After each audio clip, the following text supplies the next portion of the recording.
भोले बाबा के सत्संग के दौरान हुए भयंकर मौत के तांडव के बाद पहली बार सांसद चंद्रशेखर आजाद ने सरकार और बाबा को आड़े हाथों लिया।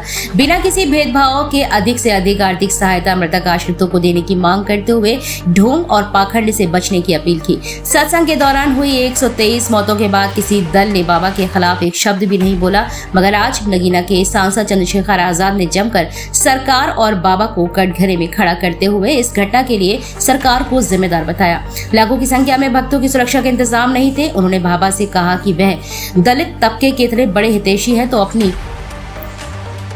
अकूत संपत्ति बेचकर 1-1 करोड़ रुपया मृतकों के आश्रित परिवार को दे। उन्होंने दलितों से अपील करते हुए कहा कि वैसे ढोंग और पाखंड से बचे, यह कोई भला नहीं कर सकते हैं। जाते जाते उन्होंने चेतावनी भरे लहजे में कहा कि इस घटना को संसद में बड़े जोर शोर से उठाया जाएगा।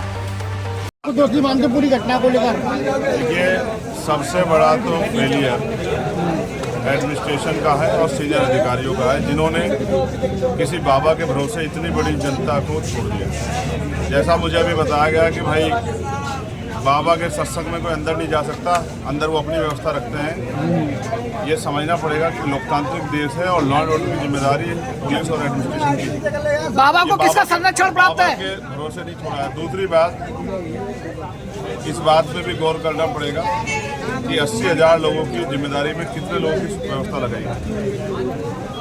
अगर 100 लोगों की, 50 लोगों की या 200 लोगों की लगाई गई तो ये पर्याप्त नहीं। तो LIU का इंटेलिजेंस का भी बहुत बड़ा फेलियर है। और दूसरा, सरकार अगर निगरानी नहीं रखेगी, सरकार को तो ये पता लग जाता है किसके घर में क्या बना है, किसने कौन से रंग के कपड़े पहने हैं। सरकार तो सब कुछ बता देती है। तो इतनी बड़ी मॉब और जो घटनाएं जो हैं घट गई, इतनी बड़ी, इतने लोग जान चली गई, इसके से पल्ला झाड़ के सरकार काम नहीं चलेगी। बाबा को किसका संरक्षण प्राप्त है? बाबा किसके संरक्षण में? 2.5 लाख पहुंची थी पब्लिक। ये इंटेलिजेंस का फेलियर है या नहीं है? 80,000 की परमिशन, तो 80,000 लोग थोड़े होते हैं क्या? बाबा को किसका संरक्षण है? ये सरकार के संरक्षण के बिना थोड़ा ही है। आप ये बताओ, जब सारी FIR दर्ज हुई है तो बाबा का नाम उसमें नहीं है, तो ये बिना मुख्यमंत्री जी की मर्जी के थोड़ा ही हो रहा होगा। क्यों बचाया जा रहा है? अब ये तो आप लोग पूछो मुख्यमंत्री। मैं तो ये कह रहा हूँ, विपक्ष क्या कह रहा है? हमारे लोगों को, विपक्ष नहीं, हम कह रहे हैं, विपक्ष छोड़िए, हम ये कह रहे हैं कि अंधविश्वास, पाखंडवाद से जितना जनता दूर रहेगी उतना ही उनका जीवन सुरक्षित रहेगा। और ये भी समझिए, मैं बाबा से भी कहना चाहता हूँ, बाबा अगर इन लोगों के हितैषी हैं तो कम से कम 1-1 करोड़ रुपए का मुआवजा इन परिवारों को दे। और सरकार अगर जाति धर्म देख के कार्रवाई नहीं कर रही है तो 25-25 लाख रुपए का मुआवजा देकर इनकी मदद करे। और अपने यहाँ की अस्पताल और तमाम तरह की मेडिकल सुविधाओं को भी, क्योंकि उस दिन ऑक्सीजन की व्यवस्था नहीं थी सही रूप से, इन सुविधाओं को भी जो है अपना ठीक करे, जिससे कि जनता को परेशानी ना हो। सांसद जी, बीएसपी उपचुनाव लड़ रही है, इस पे क्या कहेंगे आप? सांसद जी, बीएसपी उपचुनाव लड़ रही है, इस पे क्या कहेंगे? और ये है कि बहुत सारे लोगों की जान गई है और बहुत सारे लोग ऐसे हैं जो अभी चिन्हित नहीं हुए। बीएसपी उपचुनाव लड़ रही है, क्या कहेंगे इस पे? मैं प्रशासन से ये भी कहूँगा कि वो हर पीड़ित को चिन्हित करे और उनको मुआवजे के दायरे में भी लाए, क्योंकि कुछ लोग जो हैं बिना पोस्टमार्टम के अपने परिवार को संसद में उठाओगे? हाँ, उठाएंगे, बहुत जोर से उठाएंगे, इतने जोर से उठाएंगे सरकार को जवाब देना पड़ेगा। आप जो लोगों को संसद में उठाओगे? इस मामले को संसद में इतने जोर से उठाएंगे कि सरकार को जवाब देना पड़े। और अभी हमने अपने सीनियर नेताओं से कहा कि वो आंकड़े इकट्ठा करें, कितने लोगों की जान गई है, टोटल कितने लोग जिनकी जान गई है। और मैंने जो आपसे कहा, 80,000 लोगों की जिम्मेदारी, परमिशन में 80,000 लोग थे, तो 100 लोगों के भरोसे नहीं छोड़ी जा सकती। बीएसपी उपचुनाव लड़ रही है, क्या कहेंगे सांसद जी आप? हाँ, ये इसके लिए एडमिनिस्ट्रेशन से जवाब मांगा जा रहा है कि अब तक बहुत सारे लोग अपने परिवार को नहीं मिल पाए। तो मैं उम्मीद करूंगा कि मुख्यमंत्री इनके दर्द को समझेंगे, गरीबों के दर्द को, और इनको न्याय दिलाने का काम करेंगे।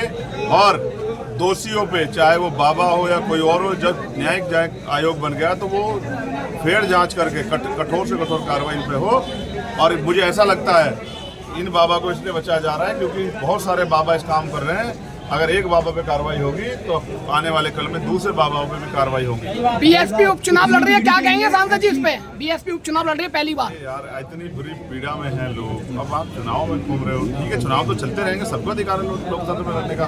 लेकिन मैं फिर अपने आपसे कह रहा हूँ, मीडिया के साथियों, ये मीडिया के साथी भी प्रोग्राम कवर करने जाते हैं, आपकी जिंदगी को नुकसान हो सकता था, आपको भी आपके साथ दुर्घटना घट सकती थी। हमें आवाज उठानी पड़ेगी सब लोगों को मिलकर कि ऐसे बाबाओं पे और ऐसे जो है लापरवाह अधिकारियों पे सब पे कार्रवाई ऐसे कार्यक्रमों की कवरेज के लिए मीडिया भी प्रतिबंधित होती है बाबा के कार्यक्रम के लिए। होनी नहीं चाहिए। अगर बाबा भगवान का प्रवचन कर रहे हैं, बाबा प्रतिबंध करते हैं, बाबा प्रतिबंध करते हैं, बंद करते हैं, तो फिर बाबाओं के हिसाब चला लो देश को।